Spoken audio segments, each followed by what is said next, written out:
بسم اللہ الرحمن الرحیم۔ شروع اللہ کے نام سے جو بڑا مہربان نہایت رحم کرنے والا ہے۔ قرب قیامت کا ایک ایسا فتنہ ہے جس کا خوف اور دبدبہ ہر زمانے میں پایا جاتا ہے۔ اس فتنے کا ذکر اگر صحابہ کرام کی مجلس میں ہو جاتا تو صحابہ کرام زاروں قطار رونا شروع کر دیتے اور اس فتنے سے اللہ پاک کی پناہ مانگتے۔ دوستو، آج اس ویڈیو میں بات کروں گا اس کائنات کے سب سے بڑے فتنے یعنی دجال کی۔ یہ دجال کون ہے اور دجال کی حقیقت میں کس شخصیت کا نام ہے؟ دجال کی پیدائش کب اور کیسے ہوئی اور دجال کے ماں باپ کون ہیں اور کیا حضور پاک صلی اللہ علیہ وآلہ وسلم کے زمانے میں بھی دجال موجود تھا اور اس وقت کہاں ہے اور دجال اس دنیا میں کب ظاہر ہوگا؟ دوستو، ان سارے سوالوں کے جواب اس ویڈیو میں آپ کو قرآن و حدیث کی روشنی میں بتاؤں گا، لہٰذا آپ سے درخواست ہے کہ میری ویڈیو کو اینڈ تک ضرور دیکھیے گا۔ دوستو، نبی پاک صلی اللہ علیہ وآلہ وسلم نے ارشاد فرمایا کہ قیامت اس وقت تک قائم نہیں ہوگی جب تک کہ دجال اس دنیا میں ظاہر نہ ہو جائے۔ دجال کی ظاہری نشانیاں، شکل و صورت کے بارے میں نبی پاک صلی اللہ علیہ وآلہ وسلم نے ارشاد فرمایا ہے کہ دجال چھوٹے قد کا ہوگا اور وہ بد صورت ہوگا اور وہ ایک آنکھ سے اندھا ہوگا اور اس کے دونوں پاؤں ٹیڑھے ہوں گے اور اس کے جسم پر بہت زیادہ بال ہوں گے اور اس کے سر کے بال گھنگریالے ہوں گے اور اس کا رنگ سرخ یا گندمی ہوگا اور اس کی ناک طوطے کی چونچ جیسی ہوگی۔ اور دجال کی سب سے واضح نشانی یہ ہوگی کہ اس کے ماتھے پر قاد لکھا ہوگا جس کو ہر مسلمان پڑھ لے گا، چاہے وہ پڑھا لکھا ہو یا ان پڑھ ہو، لیکن کافر اور فاسق لوگ اس کو نہ پڑھ سکیں گے۔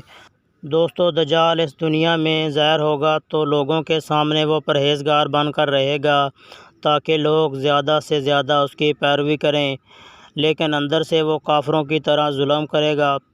دجال سب سے پہلے نبوت کا دعویٰ کرے گا، جب اس کے ماننے والوں کی تعداد زیادہ ہو جائے گی تو اس کے بعد یہ خدائی کا دعویٰ کرے گا۔ دجال ایک بہت بڑی سواری پر سوار ہو کر روئے زمین پر گردش کرے گا۔ وہ سواری اتنی بڑی ہوگی کہ اس کی آنکھوں کے درمیانی فاصلہ 40 گز ہوگا۔ دوستو، دجال کے پاس بے شمار طاقت اور بے شمار مال و دولت کے خزانے ہوں گے۔ اس روئے زمین میں زیادہ تر نہروں پر اس کا قبضہ ہوگا اور اس کی اجازت کے بغیر کوئی بھی پانی نہ پی سکے گا۔ یہ لوگوں کو گمراہ کرنے کے لیے طرح طرح کے شعبدہ بازیاں دکھائے گا اور یہ آسمان کو حکم دے گا تو بارش برسائے گا، یہ زمین کو حکم دے گا تو وہ سبزہ اگائے گی۔ اس وقت دجال اپنے آپ کو خدا کہے گا۔ جو لوگ اس کی پیروکار بن جائیں گے اس کو یہ مال و مال کر دے گا اور وہ لوگ عیش و عشرت مکہ اور مدینہ کے اندر جو بھی لوگ منافقین ہوں گے اس کی آواز سن کر باہر نکل آئیں گے اور دجال کے گروہ میں شامل ہو جائیں گے۔ دوستو، دجال 40 دن تک دنیا میں رہے گا اور آخر کار امام مہدی علیہ السلام اور حضرت عیسیٰ علیہ السلام کے ساتھ اس کا مقابلہ ہوگا۔ اس وقت دجال کا لشکر دنیاوی اعتبار سے مسلمانوں سے زیادہ مضبوط ہوگا۔ اس وقت مسلمانوں اور دجالی گروہ کے درمیان ایک بہت بڑی جنگ ہوگی۔ اس جنگ کے اندر دجالی ہار جائیں گے اور دجال کے لشکر کو بہت بری طرح ہار کا سامنا کرنا پڑے گا۔ اس وقت دجال حضرت عیسیٰ علیہ السلام سے ڈرتے ہوئے فلسطین کی طرف بھاگے گا اور حضرت عیسیٰ علیہ السلام اس کا پیچھا کرتے ہوئے اس کو مقام لود پر پکڑ لیں گے اور اللہ تبارک و تعالیٰ کے حکم سے دجال کو قتل کر دیں گے۔ دوستو، اب بات کرتے ہیں کہ دجال کون ہے اور اس کے ماں باپ کون ہیں۔ دجال کی پیدائش کے متعلق مختلف روایات ملتی ہیں، جیسا کہ نبی پاک صلی اللہ علیہ وسلم کے دور کی ہے کہ جب مسلمان مکہ سے مدینہ کی طرف ہجرت کر رہے تھے تو انہی دنوں میں مدینہ کے اندر ایک یہودی عورت نے ایک بچے کو جنم دیا جو کہ پیدائشی کانا تھا۔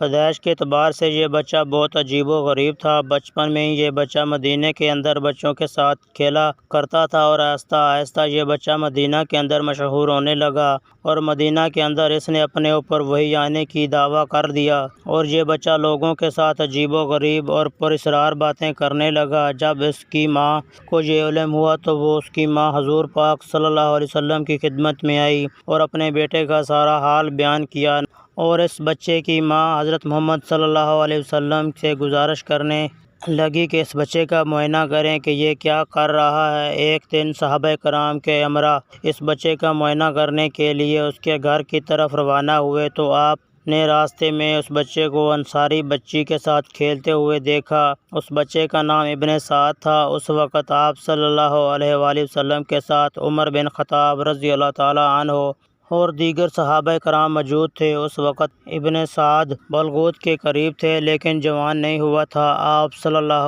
علیہ